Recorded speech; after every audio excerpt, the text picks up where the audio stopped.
This story is about a lonely hunter girl who was left to live alone in the middle of the woods after her grandfather died. Jennifer was often broken into the cabin by bandits, but one day she met a mysterious stranger, Lionel, who turned out to be a prince.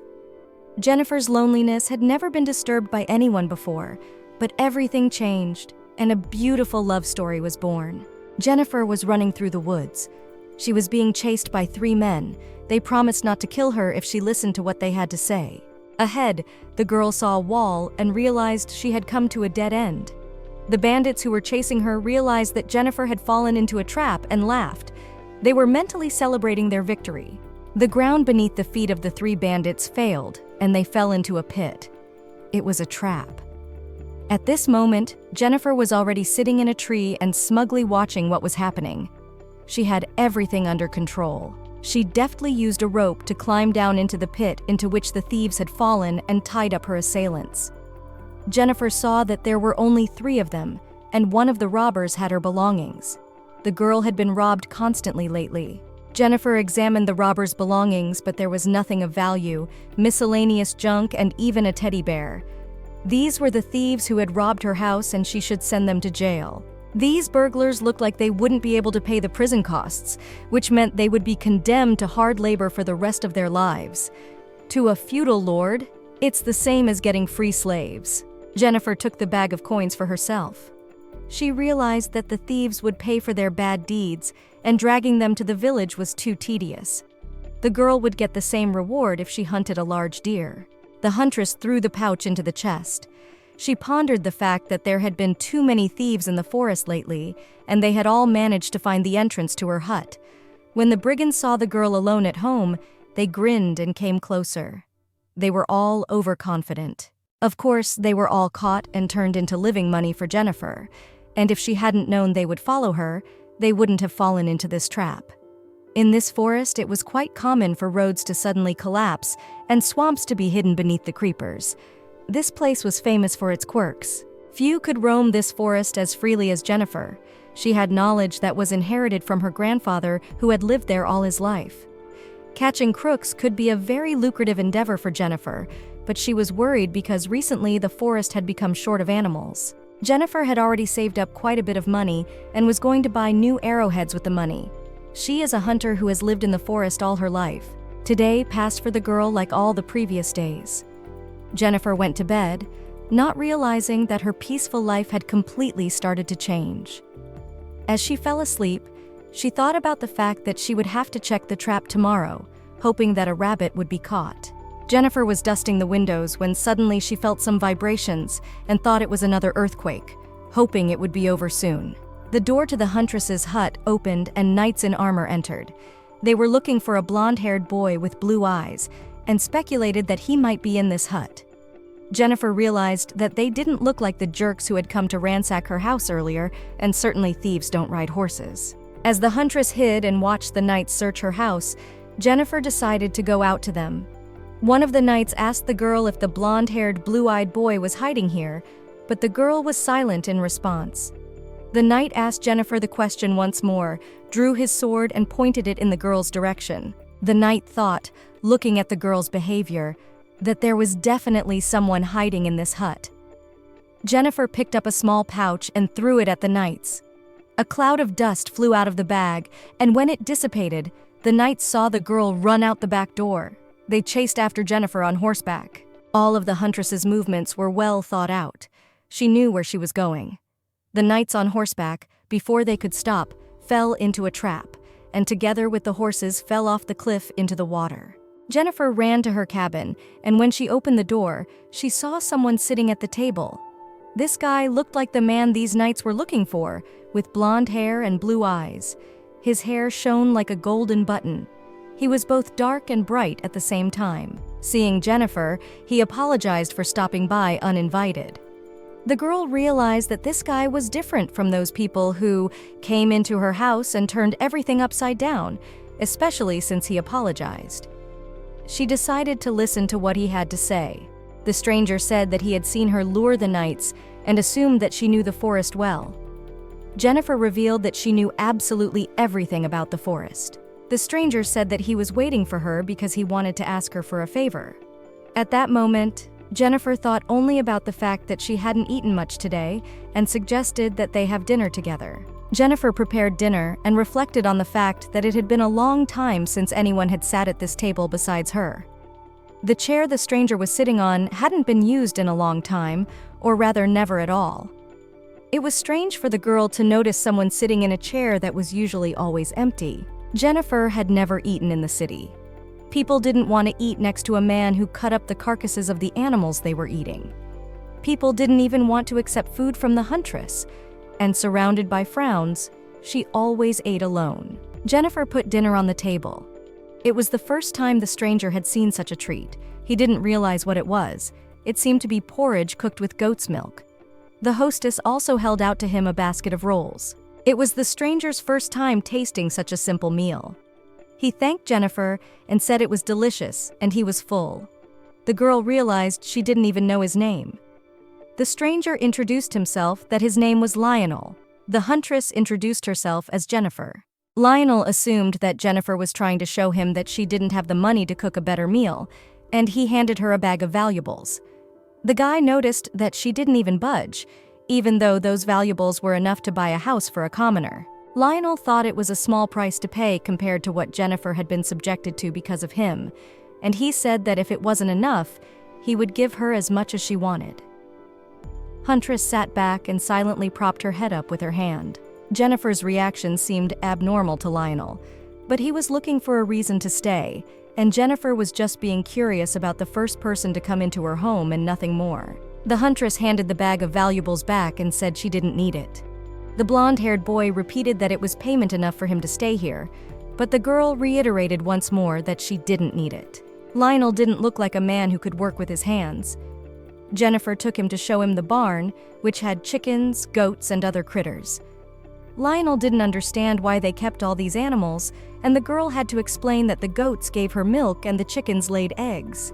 It seemed to be the first time he had ever heard of such a thing.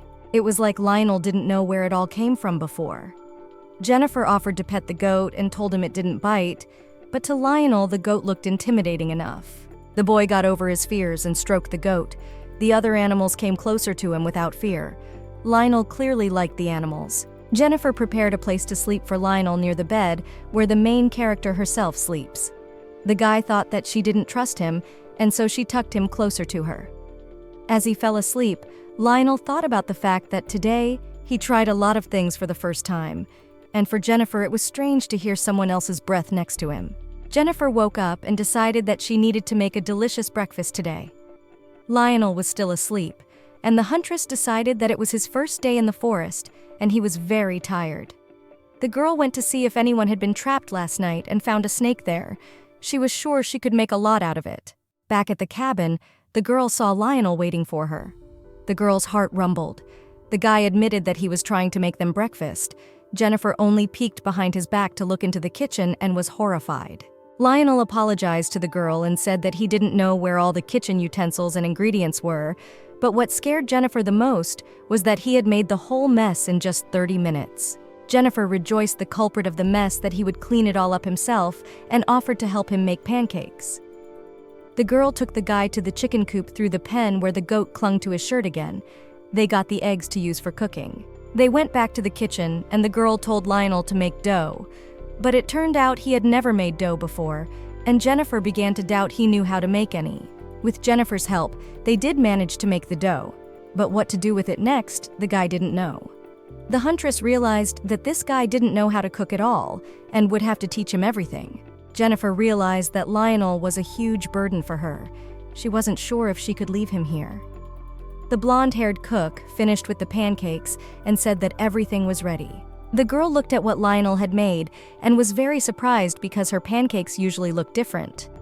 When Jennifer tasted the dish, she was delighted because this pancake was puffy, quite cooked even inside, and incredibly tender. The plate emptied. There was no trace left of the pancake. Lionel was glad that Jennifer had finished, but thought he had forgotten something and hadn't sweetened the batter in any way. He worried that the flavor wasn't quite as it should be. Jennifer said there was honey in the cupboard. Lionel thought honey would work too, but sugar was better. but the girl didn't know what sugar was, never heard of it. The huntress said she was going to the village and could get some sugar. Jennifer hunted squirrels with a shotgun. She caught a few and thought she was very lucky and could go to the village. The hunter sold the snake for a good price, and she was going to skin the squirrels and keep the meat for dinner as a special treat for her guest. The people who walked around despised Jennifer in every possible way and were disgusted at the mere sight of the girl, all because she was the only hunter in the village and made more money than the whole village. Meat was much more profitable to sell than vegetables or grain, but the most lucrative was executing people. The crowd gathered around, an execution was about to take place, and Jennifer was the executioner. The people who gathered to watch the execution doubted if this girl could handle such a big axe. Some knew she was a hunter and a true expert, but thought it best to stay away from her. Jennifer was flooded with memories from her childhood where the other kids didn't accept her. She would come to them with toys, but they called her an animal killer, threw rocks at her, called her dirty, and didn't want to play with her. People began to like eating meat, but avoided the process, just as people like watching executions, but rejected the executioner. Jennifer was the richest person in the village. She had her own house, furnace, and even a goat. All her life, the huntress had done everything herself, and here she was again, standing in the kitchen with an empty table with 2 chairs behind her, one of which was always empty. Jennifer came to the store to get sugar. The salesman told the girl that sugar is very expensive, and it is made from sugar beets, which are incredibly rare, and the process of growing them is incredibly hard, and few people know how to do it properly. You have to be an expert to grow them. Jennifer interrupted the salesman's story and simply asked to be given sugar. The salesman looked at the shelves around and pulled out one of the jars, believing the sugar was in it. Looking into the jar, they found something horrible in it. The salesman told the girl not to tell what she saw. Jennifer didn't know what the sugar looked like, but she was pretty sure it wasn't him. Huntress didn't trust this place anymore after the damn thing at the bank. The man behind the counter opened another jar and said there was sugar in there. Jennifer scrutinized the sugar and noticed that it looked like flour but was shiny. The sugar reminded her of the hair of that stranger at her house, and the girl drowned in memories of Lionel. The vendor again began to explain that sugar was expensive because it was made from sugar beets and showed the girl the price. Jennifer replied that it was expensive. The sugar cost exactly half the money from the sale of the snake, and the salesman was sure the girl wouldn't buy it. The man didn't expect it, but the girl said she was buying, and he wanted to sell it before she changed her mind. Sugar was expensive, but the breakfast Lionel made today was delicious. Jennifer hoped that the product was worth the money, but the salesman only laughed at her. The sun was already setting, and Jennifer thought that if she hurried, she could get home before sunset. She wondered why she was trying to get home so fast. There was no reason for it, but she wanted to get back so badly. Jennifer reached home and didn't have time to open the door. Lionel beat her to it. He heard the girl's footsteps. It was the first time the huntress was greeted on the doorstep with such pleasant words. The girl heard an aroma coming from the kitchen and asked what the smell was. Lionel replied that he wasn't sure when she would be back and had prepared something to keep warm until she arrived. There was a flavorful soup on the stove. Jennifer felt nice and warm already on the doorstep. She gave Lionel the sugar. He thanked the girl and invited her inside. Jennifer looked at him and thought that this man knows how to apologize and be grateful. No one had ever treated her like that before. Jennifer was very hungry. Lionel said dinner would be ready soon, and he made something simple, but he hoped she would like it. The girl was worried about what might be going on in the kitchen, but it was much cleaner than it had been in the morning. On the table, the girl saw a tomato salad. Lionel said he couldn't find the bread and asked if there was any other place she kept food. The girl said there was another place outside, but she makes the bread fresh when needed. Lionel was very surprised that Jennifer bakes bread.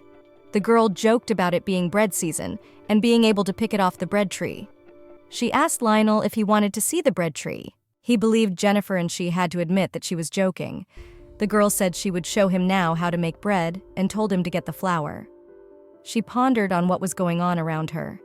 The girl turned her head towards Lionel, and all thoughts flew away from her head. She decided that she would definitely teach him how to bake bread. Lionel was very focused and diligent as he kneaded the dough. Jennifer decided to try the salad that was in front of her on the table. It was very tasty. Tomatoes cut in perfect slices, complemented by goat cheese, herbs, vinegar, and a dash of salt. It was an unfamiliar combination of foods for a girl, but it was delicious to her. Jennifer usually ate tomatoes whole and cheese on bread and didn't know that these products combined so well. Lionel was worried that the girl didn't like it. He announced that he had just put the bread in the oven and the main course would be served soon. Considering that Lionel didn't have much to cook with, he was glad that the salad turned out delicious. Lionel thought back to a few hours ago when he had finished cleaning up the kitchen and was contemplating what he should make. Soup wasn't a problem for him, but when he saw the tomatoes, he realized he could make a salad. It was obvious from Jennifer that she had a very good appetite. Lionel may have exaggerated when he told Jennifer 100 could cook, but he was sure it would be okay since she really liked the food he cooked. Lionel asked if the girl had a recipe book. It was now the next thing on her shopping list. Books are quite expensive, but for the sake of such quality food, it wasn't a pity. The bread was already ready. They took it out of the oven and saw that it was perfect. Jennifer tasted a piece, and the bread was soft, tender, and delicious. A star fell in the sky, and a satisfied and contented Jennifer sat back in her chair. The girl noticed that Lionel was staring at the wall. There was a lizard sitting on it, and the huntress immediately and aptly threw her knife at it.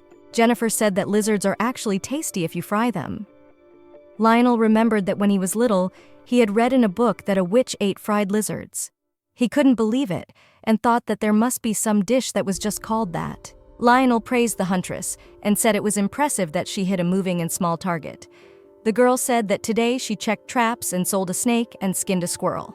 Jennifer lacked a glass of goat's milk for complete happiness. For that, she got up and went to the kitchen.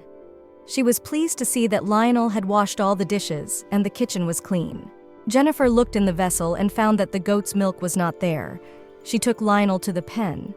The boy didn't know how to milk a goat, and the girl had to teach him everything. Jennifer put Lionel near the goat and herself settled behind to show the technology. The guy couldn't focus. It was all too unfamiliar to him. But most of all, unfamiliar was the warmth of her hand Jennifer was holding him. Jennifer told him that the cheese he used in the salad she made from milk. From behind Lionel, a goat called out to him, and he turned and stroked its muzzle. He had seen hound dogs and racehorses up close, but he had never seen a goat so close. Lionel found out that the goat didn't have a name. Jennifer didn't give animals names. Jennifer once had a hound dog that they spent many years with, but he was attacked by some animal and killed the dog. Jennifer remembered her grandfather's words about not giving names to animals because sooner or later they would be eaten. Grandpa was right, because if you give animals names, they are harder to say goodbye to. Lionel really wanted to name the goat, and Jennifer thought she couldn't stop him and just wouldn't use the name. The huntress said the goat was Fluffy and suggested calling it Fluffy Ball. Lionel suggested simplifying the name and coming up with some variations, like calling her Fluffy or Balloon, but the goat didn't seem to like all that. Then Lionel suggested calling the goat Bianca, and Jennifer was fine with that. She sat and watched Lionel and the goat. There was clearly a rapport and connection between them. Lionel gave Jennifer a cup of hot milk. She tasted it and was surprised that the milk was sweet and asked what he put in it. The guy revealed that he had used the sugar she had bought earlier. Jennifer noticed that adding sugar made the milk taste much better. In the morning, Jennifer was off hunting again and wished Lionel a good day. It had been a few days since he had come to her house. The girl realized that she had talked more in those 2 days than she had in years. Jennifer was a taciturn person, just like her grandfather. She remembered how he had taught her how to handle guns, how she had checked the traps at her grandfather's request and found rabbits there and then sold them. Their conversations with her grandfather had been brief, but after he died, even those conversations disappeared and she had no one to talk to at all. But ever since the mysterious blonde-haired boy had shown up, she talked all the time. They talked about the woods, hunting, kitchen supplies, the town. Jennifer had no idea she was such a talker when Lionel asked her something. She answered with long answers, and he was a curious man and asked a lot of questions, but she loved answering them. Jennifer was even waiting for Lionel to ask his next question. She bowed her head at her grandfather's grave and placed flowers for him.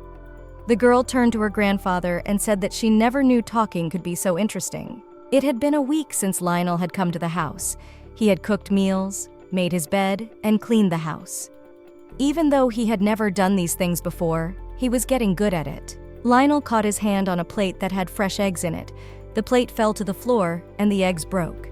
Even though moments like this Lionel was a quick learner, he had a natural talent for these things. Lionel reflected that he had learned so many new things lately, but it would be useless when he got back. The guy kept asking Jennifer all these questions because he liked to hear her talk, open and honest conversations. Lionel didn't plan on staying long and realized he had to go back. The next day, Lionel told Jennifer that he wanted to go with her, that he wanted to check out the grounds.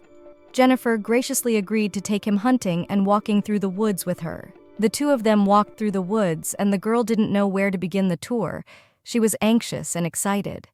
The huntress realized that she shouldn't show Lionel the hunting spots and traps.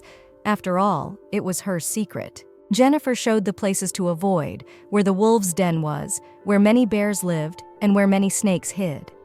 Lionel did not understand if it was so dangerous there. After all, the girl walks through this forest every day.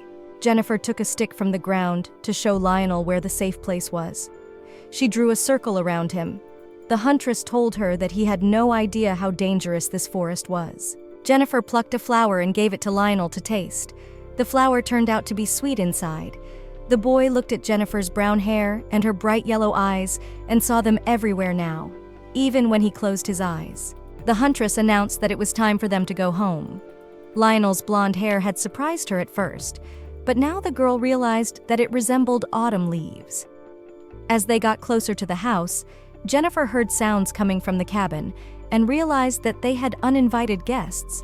Jennifer instantly ran to the cabin, opened the door with her foot, and saw the burglars going through her belongings.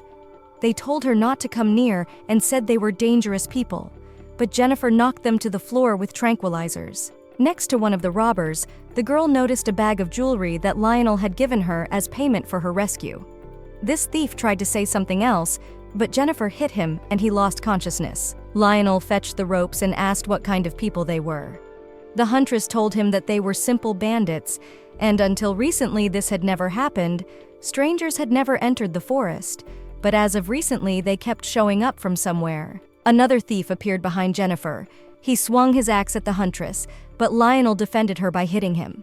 The girl was worried that her guest might get hurt, but he said he was skilled with a sword and more. Lionel thought it was time to start cleaning up and swept the thieves out the doorstep.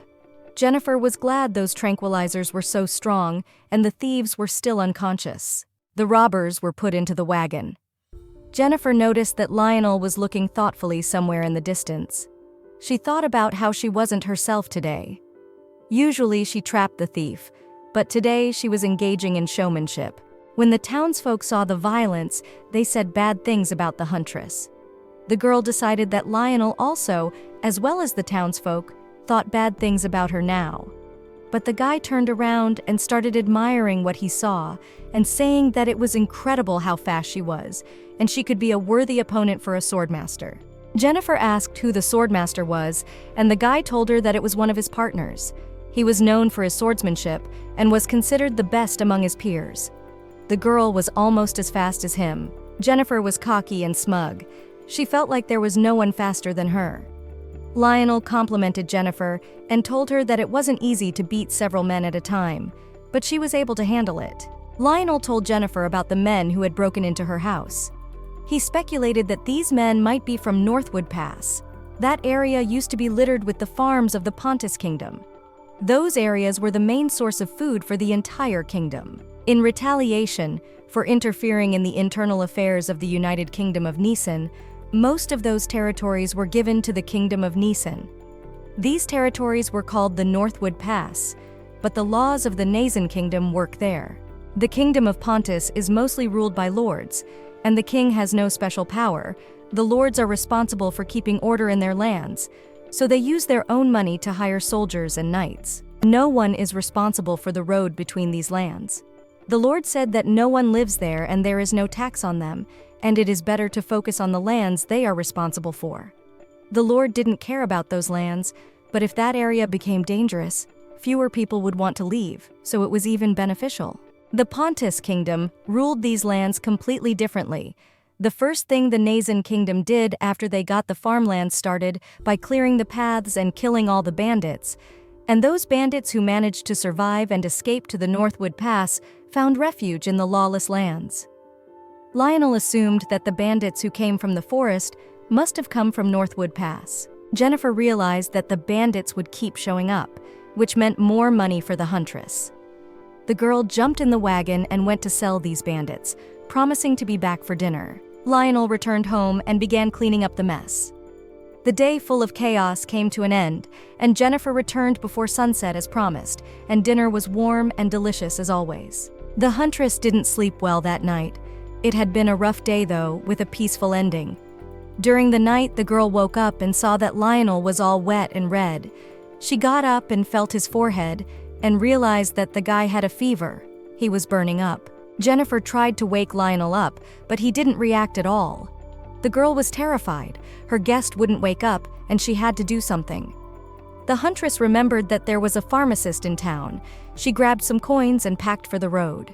Jennifer could put Lionel on a donkey and take him to town, but it was raining outside the window, and if the guy got wet, who knows how much worse he could get. The girl jumped on the donkey and set off. Halfway through the journey, the girl saw that the donkey was already exhausted.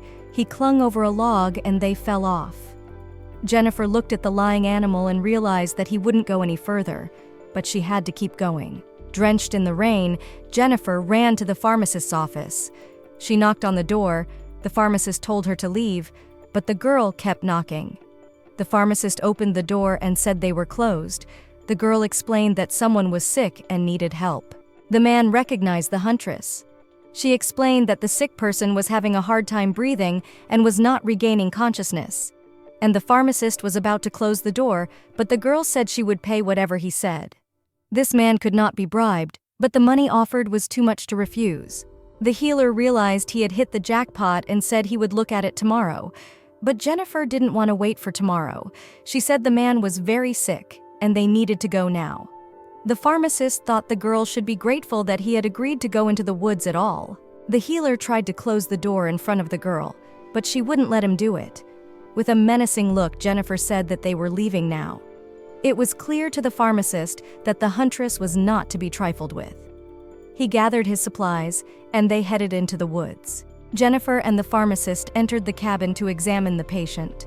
The man saw that the patient was a nobleman and didn't understand what he was doing in such a house. The girl told him to get straight to the point and help Lionel sooner rather than later. The healer examined Lionel, listened to his heartbeat, drew blood, and did some kind of analysis. The healer's verdict was that the nobleman was poisoned. He had eaten a scent flower.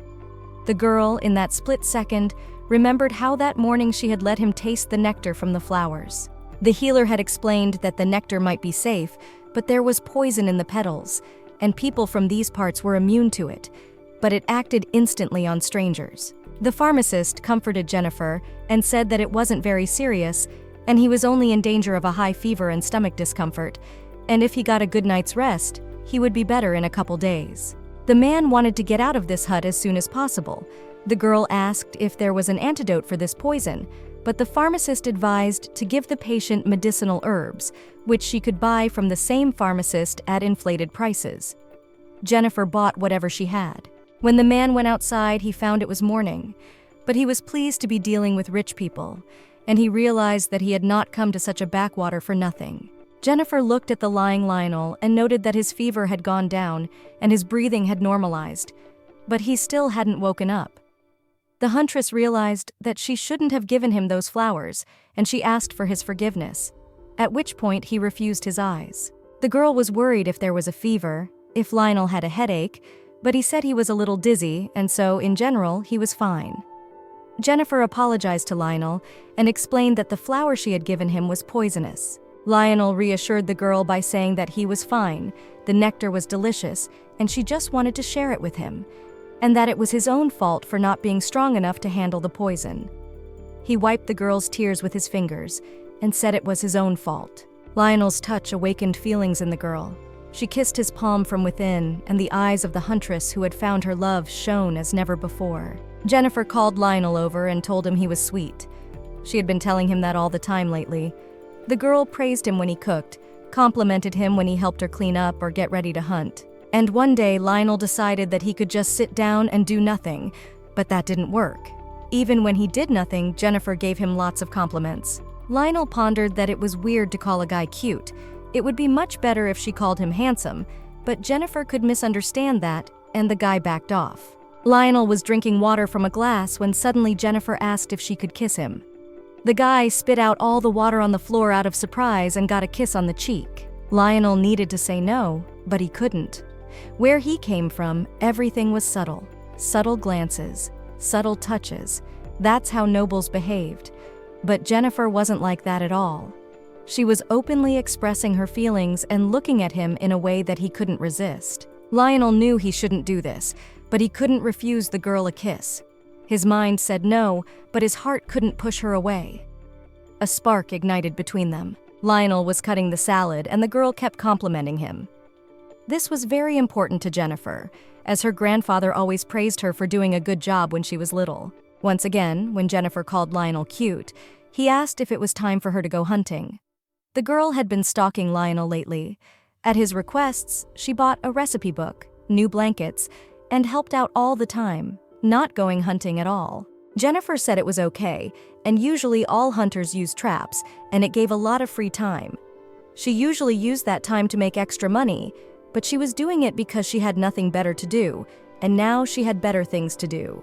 After lunch, Lionel started doing the dishes, and Jennifer needed to check the traps, but she didn't want to leave and sat admiring the guy who was doing the dishes. She rather liked being with him. It was noon and perfect weather. It was time for Jennifer to leave, and she decided that if she wanted to be with him, she could just take him with her. The two of them set off wandering through the woods. The huntress showed Lionel glowing mushrooms that glow at night, showed mimosa that reacts to touch. They even met a varan along the way. Jennifer found edible mushrooms growing on a stump. Lionel recognized these mushrooms. They are a delicacy known for their strong flavor. They are used to cook special dishes and are incredibly expensive. The boy realized that Jennifer could have been tricked by the sneaky merchants who said they were worthless. Jennifer knew what these mushrooms were. She had tasted them before and remembered how delicious they were. The huntress, of course, knew they could be sold dearly, but she wanted to give them to Lionel. She also found some fruit for him. On the way, Lionel met a rabbit that was not afraid of him at all, and the boy stroked it with his hand. Suddenly, the rabbit wanted to bite the guy, but was frightened by the formidable appearance of the huntress and ran away into the forest. Jennifer told that despite their appearance, rabbits are cruel. They are ready to attack everything. Besides, they are poisonous. Jennifer couldn't let Lionel get sick again and told him to be careful what he touched in the woods. Next, they had plans to check the traps and go home. Jennifer saw that there was a huge boar caught in a trap. Normally, she would skin and cut the meat on the spot, but looking at Lionel, she thought it would be better to do it at home. They brought their prey home. Alone, Jennifer would not have been able to hang that boar on a hook, but now she had Lionel and could do it. The girl said she was glad he was here. The nobleman reciprocated. Lionel had never seen an animal being butchered before, but he had to go through with it, showing respect for the animal that died so they could eat. Lionel was determined to do it. Jennifer escorted the guy out the door and said he didn't need to see it, but he wanted to learn and help the girl so she didn't have to do it all herself. The huntress said it was a secret not to be revealed and closed the door. Lionel was sitting at the table. The door opened and Jennifer entered the house. The guy was shocked that she had butchered the boar so quickly. The girl gave him a bucket of giblets and told him that they were hard to sell, and she usually kept them. Jennifer remembered that Grandpa used to make very tasty dishes from the giblets. The liver was incredibly tender, and the lungs, it was just soul food. Lionel wasn't sure, but he believed that all he had to do was just follow the recipe in the book, and he would be able to cook them. The food was ready and served. Jennifer tasted it and realized it had been a long time since she had eaten anything like it, while Lionel tried to gather his thoughts before tasting the giblets. Eventually putting a piece in his mouth, he realized it was delicious. Jennifer wandered around the city in a place she hadn't been in a long time.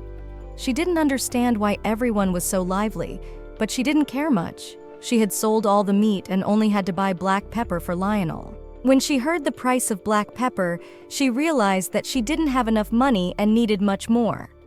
Jennifer asked the seller if he was cheating her. It was against the law to inflate prices. After the death of her grandfather, Jennifer was constantly cheated by the locals, and only after comparing prices with traders from other towns, they began to pay her honestly. After that, the girl was no longer so easy to deceive. The huntress pulled out a knife to make her words convincing. The vendor jumped up and began to say that of course it was illegal to inflate prices, and if he violated this law, he would be fined and his hands would be cut off. The salesman was sure that it was just the huntress who would carry out the order to chop off his hand. The man swore to Jennifer that he wasn't fooling her, and black pepper was really rare. He was sweating and looked scared, but his eyes spoke the truth. It looked like he wasn't cheating. The huntress believed the salesman and left because she still didn't have enough money. Jennifer planned to catch a couple foxes because people like their fur. If she caught a couple animals and sold them, she might have enough money. A stranger called out to the girl and told her that he had a job for her related to the upcoming festival. The Harvest Festival was inaugurated. People were drinking the fine wine that Lord had provided, especially for the festival. Street musicians were playing, and there was an atmosphere of merriment everywhere. The job for Jennifer was that she had to kill the animals that people brought with them. People were discussing around that the huntress was very cruel. Drunken men asked her not to just chop heads, but to do it with cruelty. The girl received her payment for the work she had done and was also given some leftovers from the festival. On her way home, the girl observed people having fun at the festival. Among the dancing couples, she imagined herself and Lionel dancing in the crowd. The girl felt sad. Jennifer returned home. There she was met by Lionel, who was going to cook dinner. The huntress sat in the guy's arms and hugged him. He realized that the girl was upset and worried about something. Jennifer asked why Lionel never calls her by her name, but it was as if Lionel didn't hear and kept asking what was wrong. The girl asked to just say her name and suggested that Lionel might have forgotten what her name was. Lionel said Jennifer's name. She hugged him even tighter and rested her head on his chest. The boy asked what had happened, but the huntress was embarrassed. She pulled out the black pepper she had bought for Lionel and told him that the spice was expensive and she had to sell some fox skins. There were also bears and deer, but this time she had caught foxes. Lionel was interested in watching the huntress catch a bear, and she promised to be sure to show him. The boy looked at the amount of black pepper and thought about the fact that usually they cover the whole piece of meat with it and roast it. But in this case, he would use all the pepper, so he decided to sprinkle it on the outside of the meat and let it marinate. While Lionel was waiting for the meat to marinate, he decided to make something sweet for Jennifer to cheer her up. The girl had already come running at the sweet aroma, and Lionel presented her with his dessert. The huntress tasted the dessert and was delighted. The guy looked at her smile and realized that every time that smile made him happy. After finishing her dessert, Jennifer climbed into Lionel's arms again. The guy questioned what had happened and why she was in no mood. The girl said that today there was a festival where everyone was so cheerful and happy. The tables were full of meat and bread, the orchestra was playing music, people were dancing. It was frustrating for the girl that she never went to festivals, even though it looked like a lot of fun. Lionel turned to Jennifer, but he didn't say her name, and she insisted that he address her by her first name. The guy said he wasn't used to calling the name of the person he was addressing every time, but the huntress didn't care, and she kissed Lionel. The guy asked not to kiss him so suddenly, but she kissed him again. Lionel called her name, but the girl didn't stop and kissed him again and again. He pulled the huntress against him and kissed her gently on the head. The nobleman promised to organize a banquet for the girl because she had saved his life. He said that everyone present would know her name. He would cook all the dishes she liked, and there would be a chocolate fountain next to the table. Lionel promised to call the best musicians of the continent.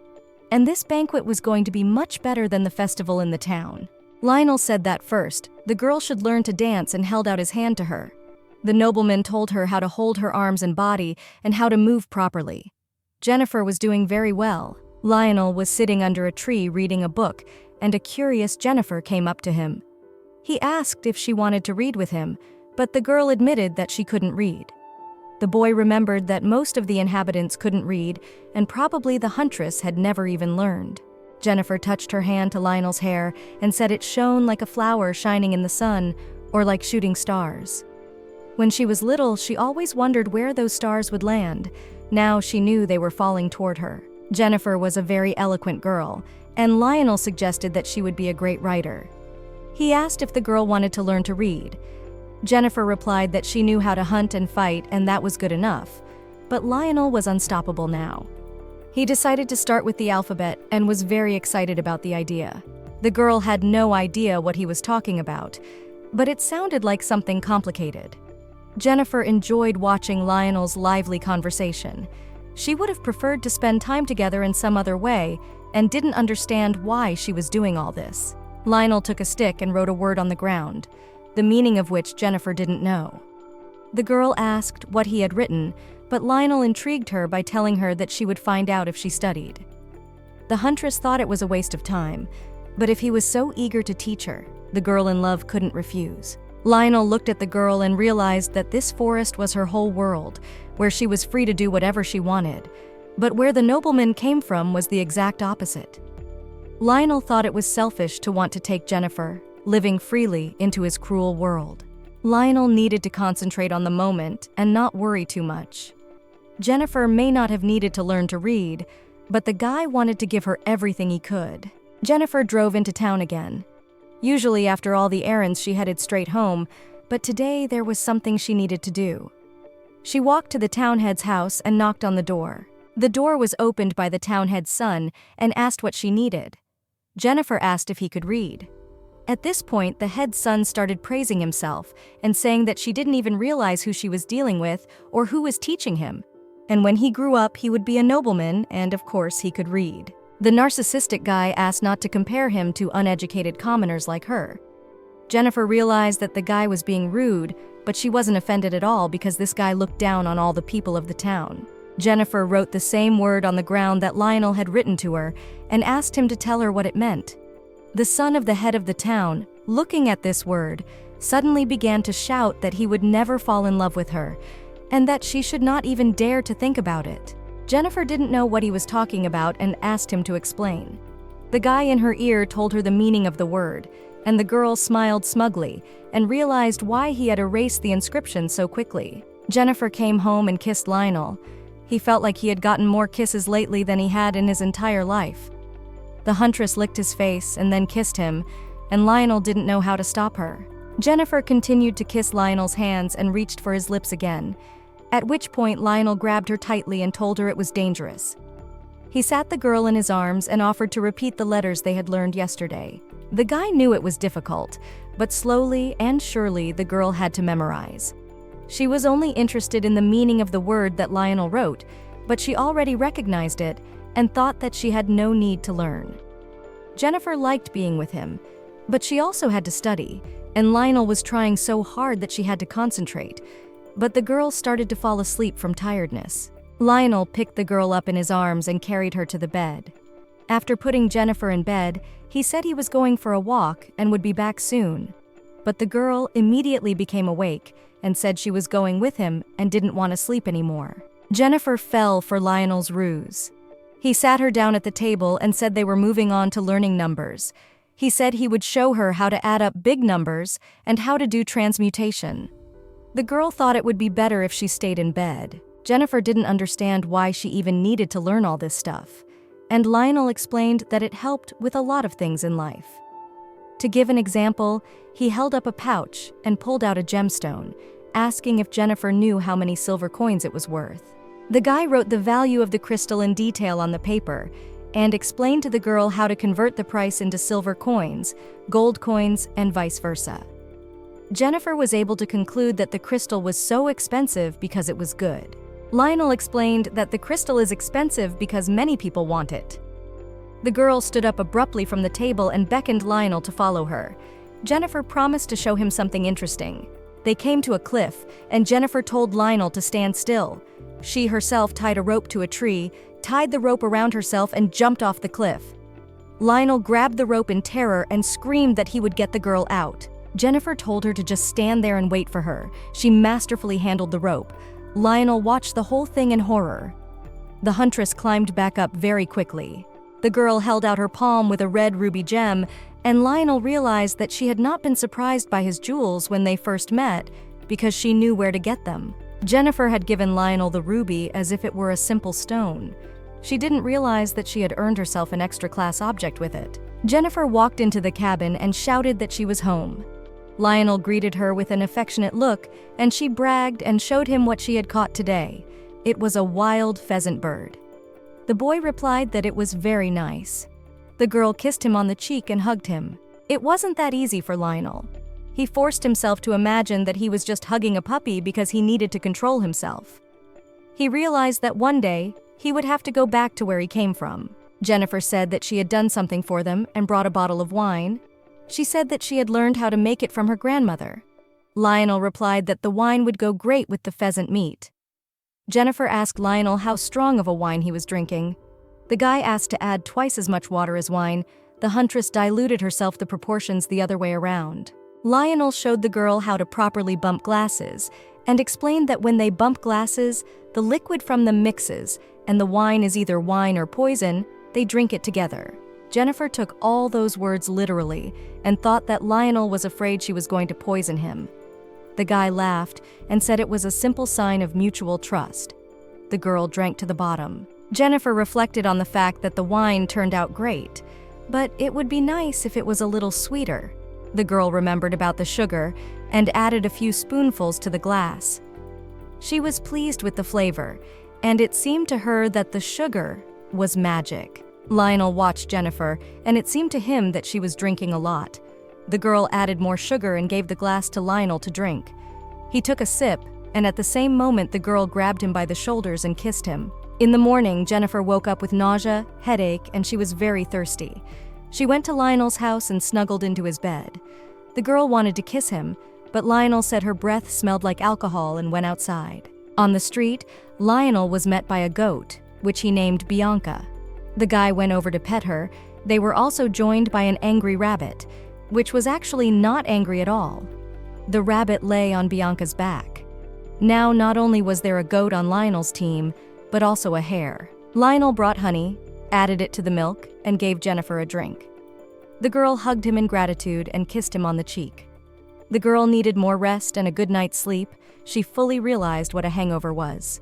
The girl had always been wary, even at home, and had never drunk so much. This was the first time she had ever gotten drunk. A hangover is certainly not a pleasant thing, but yesterday Jennifer had a lot of fun. Lionel decided to make breakfast. He chopped tomatoes, broke eggs, cracked them properly, and poured them into a pan. He went over to Jennifer's house to call her in for breakfast. The guy said all that food was good for hangovers. The guy really hoped she would feel better. Lionel had been to a few banquets where he had to drink nonstop. His sister always did great, but he was not good friends with alcohol. Hence, he became an expert in curing hangovers. Jennifer tasted the omelet with tomatoes, was not happy, and said they had plenty of meat and shouldn't spare it. Lionel added a few eggs to the coleslaw. After breakfast, the girl went to bed again. Lionel sat by the bed and read a book. This situation reminded Jennifer of the day that happened a couple months after her grandfather was gone. That night, the girl didn't sleep well. She heard some sound and assumed it was wolves howling deep in the woods. The girl even had a shiver run through her body. She decided to go check it out. Jennifer climbed a tree and watched her cabin from above.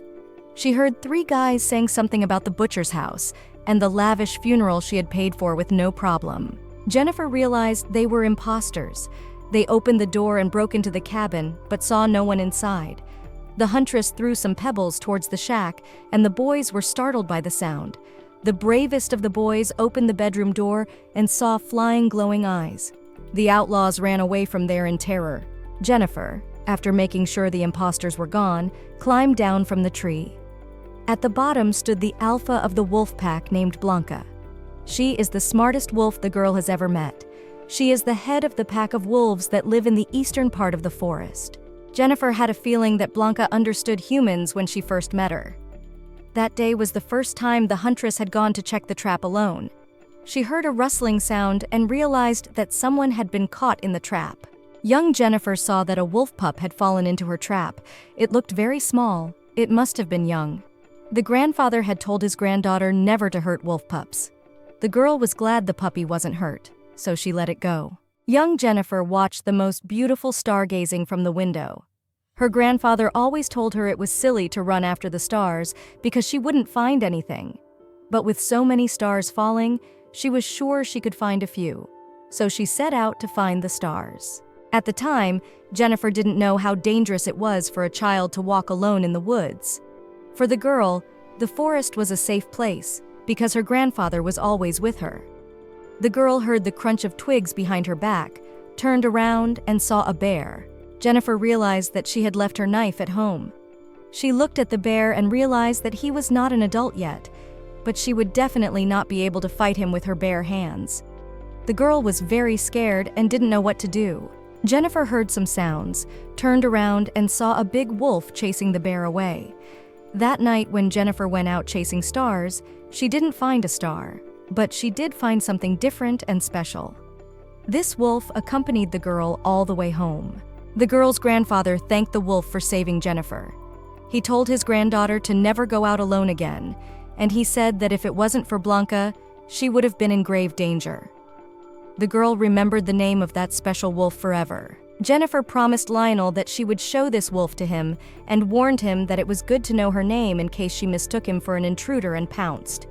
The girl told him that she has gray fur and her partner has white fur, and they are crazy about each other. The little wolf cub that Jennifer rescued had the same white fur as Blanca's partner. His name was Robo. The girl assumed that this wolf pack had been living in this forest for a long time. Lionel realized that they were her friends. Blanca came out of the den. She was much bigger than Lionel had expected, but their first meeting went quite well and the boy even managed to pet her. Walking through the woods, Lionel saw dogwood berries. Jennifer said they were bitter. And the guy couldn't believe that he found the berries that make his favorite drink. He decided that he should pick some and make juice for Jennifer. Watching all of this, the girl could guess that Lionel liked bitter. The huntress crouched down next to a berry bush to help him pick the fruit. When they returned to the hut, Lionel made juice from the berries. As expected, it was bitter to Jennifer. She added milk and sugar to it and realized it was delicious. Jennifer asked Lionel to sit down. She kissed him, and then bit him and acted very strange. Lionel remembered that this juice causes this effect in people who try it for the first time. When Lionel woke up, he realized that the girl was still asleep. He frightened her, but she did not get up and sighed heavily. Lionel was very worried and didn't understand what had happened to the girl.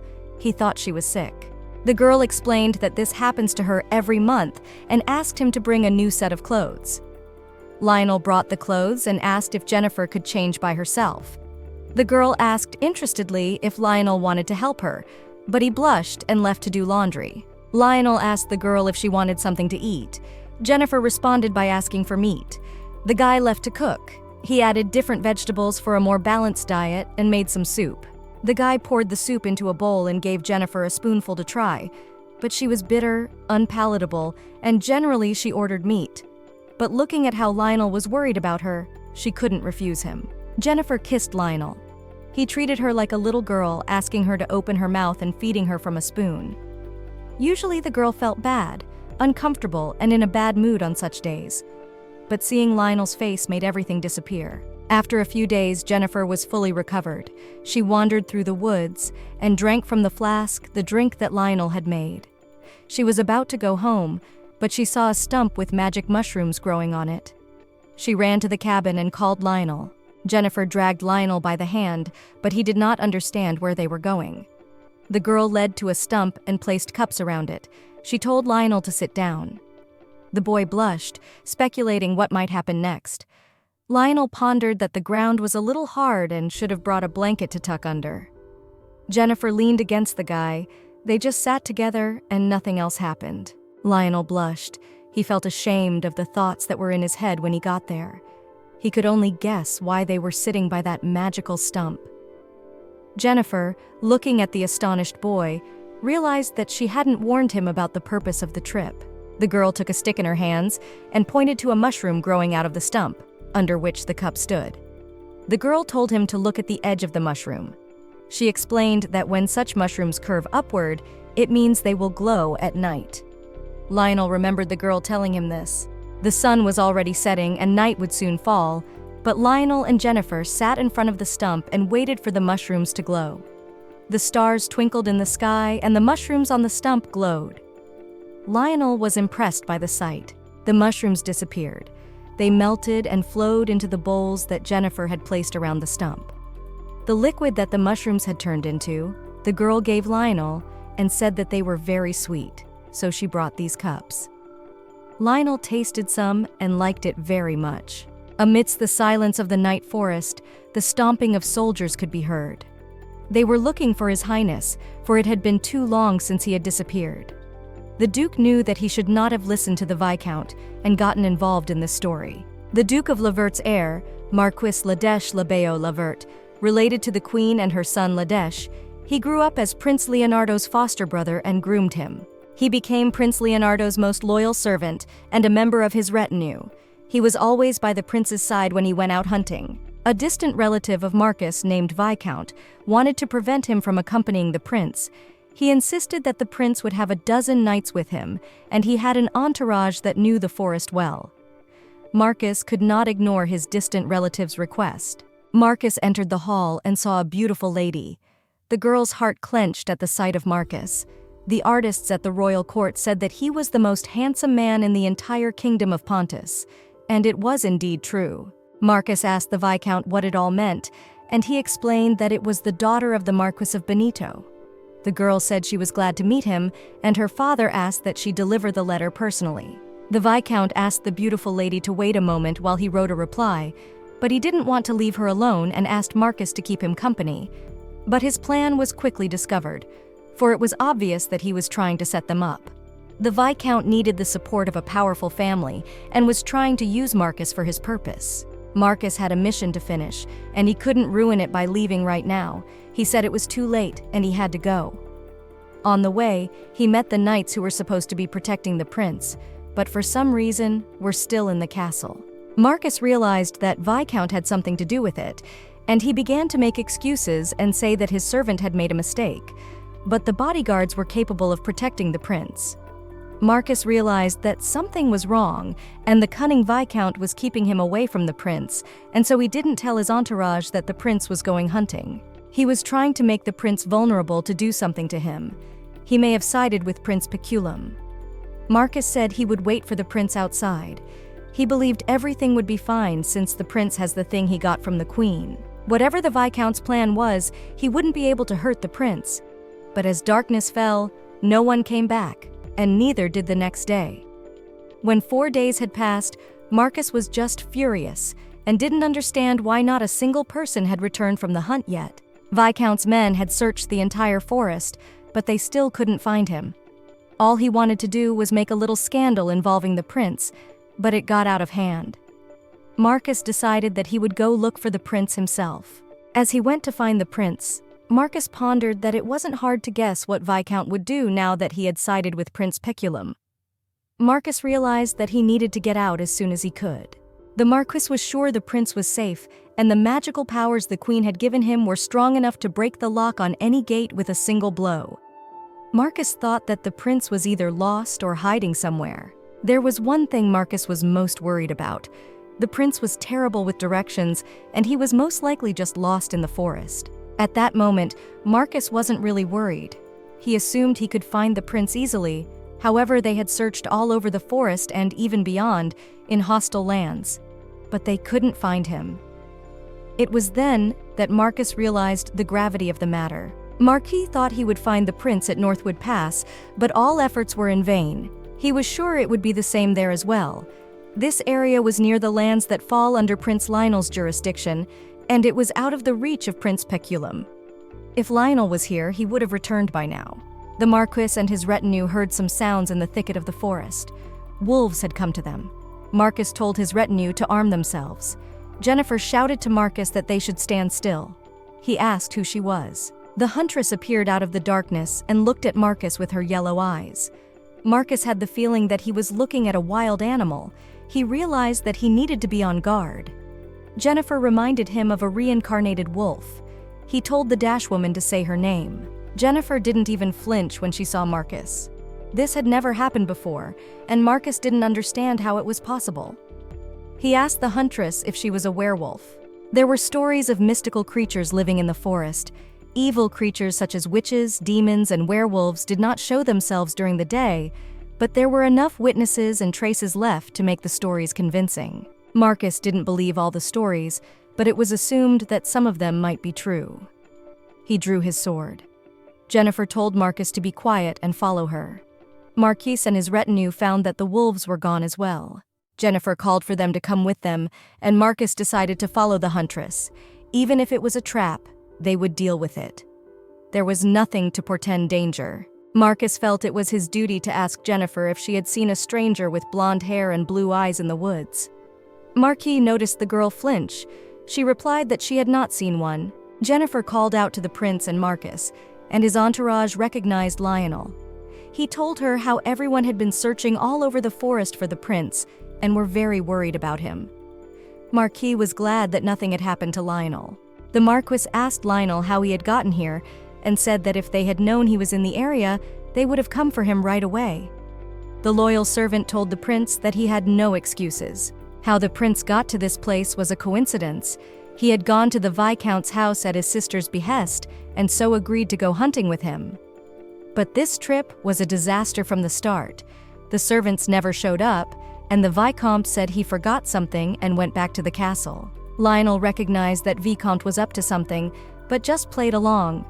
Now the prince knew who Viscount was loyal to and thought he should go back and tell the princess everything. The prince's servants offered him a white wolf hunt and said they had seen wolves as big as bears. White wolves were rare. They could only be seen in the far north, and they were not as big as a bear. A huge white wolf came out of the forest thicket and looked at them and walked away. Lionel chased after it, though he did not like hunting. But when he came to his senses, he was already running over the mountains chasing after the wolf. He was mesmerized. Lionel had his retinue running with him, and one of them was supposed to lure the prince into a hole nearby, but they had gone too far. The Viscount was given a title from the Prince of Peculum for executing the plan. There were pits everywhere in the forest, and if no one found out that the pit was created intentionally, there would be no suspicion. The traders who were running after the prince had arranged to make Lionel's horse fall at a signal. They needed to fake an accident, but the prince disappeared and his horse kept running. It was as if he had vanished into thin air. The traitorous retinue thought the prince couldn't have gotten far and were going to search the area, but Lionel managed to escape. He held the gold chain in his hand and mentally thanked his mother. Elves are born in the forest and have special powers. Things made from their hair can make someone invisible. Things made with their tongue can suck out sounds, and the prince's great-grandmother had helped rescue an elf caught by a hunter and sent him home safely. In gratitude, the elves gave the artifacts as gifts. Mother handed Lionel a few of these artifacts. The prince was going to follow his knights to see what they had in mind. By following the knights, Lionel met his fate. He had no intention of staying there for long. He just planned to get temporary help and then return. But his plans changed. Perhaps because Jennifer was the first person to treat him in a special way. Perhaps because of her beautiful eyes. Perhaps the plans changed because of the girl's voice that the prince wanted to listen to for the rest of his life. Everyone in the kingdom hid their true feelings, and so the direct approach and affection took the prince by surprise. Together with Jennifer, they walked in the forest, cooked together, read together, danced together, and the world became a completely different place. It was beautiful and brought Lionel joy. Lionel made excuses to himself about waiting for the servants to find him, but he just wanted to be with Jennifer. Now the servants had found him, and the excuses were over. The prince called the girl to talk. It was time to reveal the truth. Marcus was discouraged that the girl had lied to him about Lionel. Jennifer said that she hadn't seen anyone with blonde hair because Prince's hair wasn't blonde.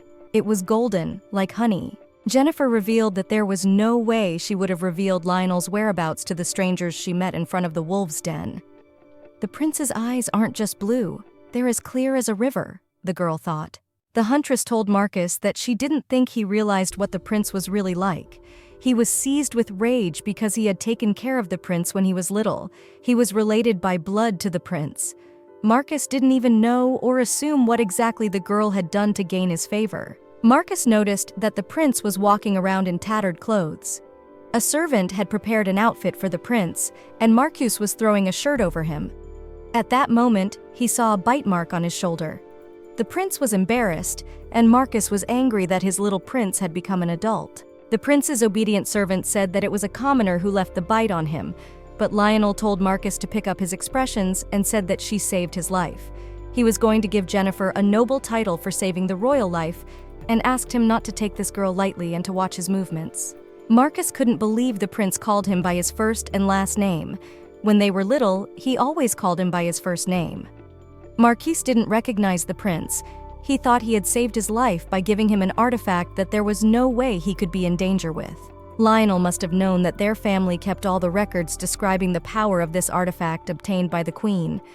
Everyone in the kingdom lied and stuck knives in each other's backs, but the prince had always been honest with Marcus. Lionel told Jennifer his full name and the fact that he was the prince of the kingdom of Pontus, but the girl couldn't pronounce the prince's full name twice and said she would just call him Lionel.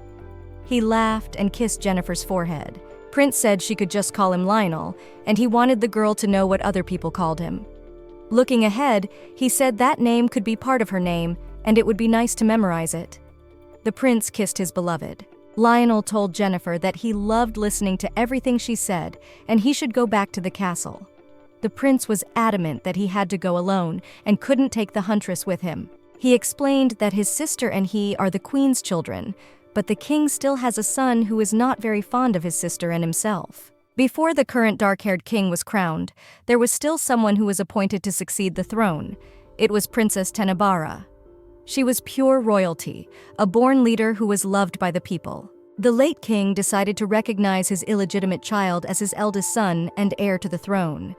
Princess Tenebara married the king of another country and left. The king also has an illegitimate son and feels a strong bond with him. Lionel's sister was older than them all and was the rightful heir to the throne, but the king kept putting off appointing his successor. Lionel and Tenebara's mother was the queen, and naturally a strong supporter that her sister should take the throne.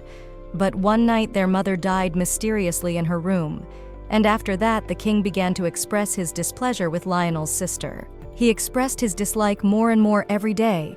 The eldest of the children was to be guaranteed to inherit the throne. The king deliberately set up dangerous situations for his sister, where she could die, in order to pass the throne to his favorite son more quickly. The king even tried to remove Lionel since he was second in line to the throne, but the prince defended himself thanks to his mother's artifact. Lionel wasn't sure if he could protect Jennifer.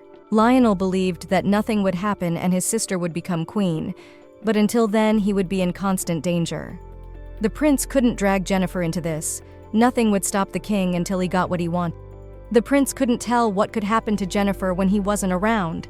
He couldn't let anything happen to her, and he was going to get the girl as soon as the storm subsided. Lionel believed that someday the day would come when Jennifer would become his bride and take his name. He told the huntress that his sister needed help, so he needed to go back. Lionel wasn't sure if he should make such promises, but he told Jennifer that when it was over, he would come back for her and asked if she would wait for him. The girl replied that of course she would. She kissed the prince and said she would do anything he asked. The prince believed that if they believed in fate, they would meet again. This separation would not be long and they would be together again. Lionel told Jennifer that she was a great hunter, but that if she felt tired or sick, she should rest. The prince gave her a bag of jewelry. He asked her to use it to buy whatever she needed. The prince also asked the huntress not to exchange the jewels herself and just give them to Marcus to be exchanged. The prince knew that Jennifer had been saving money for years, but asked to use the jewelry if she wanted to buy anything. Lionel asked the girl to eat healthy and promised to talk to the Lord of the Earths so she could turn to him as well if she needed anything. He also cautioned the girl not to let anyone know about her jewelry. The prince decided to leave a couple of nights with Jennifer in case bandits came.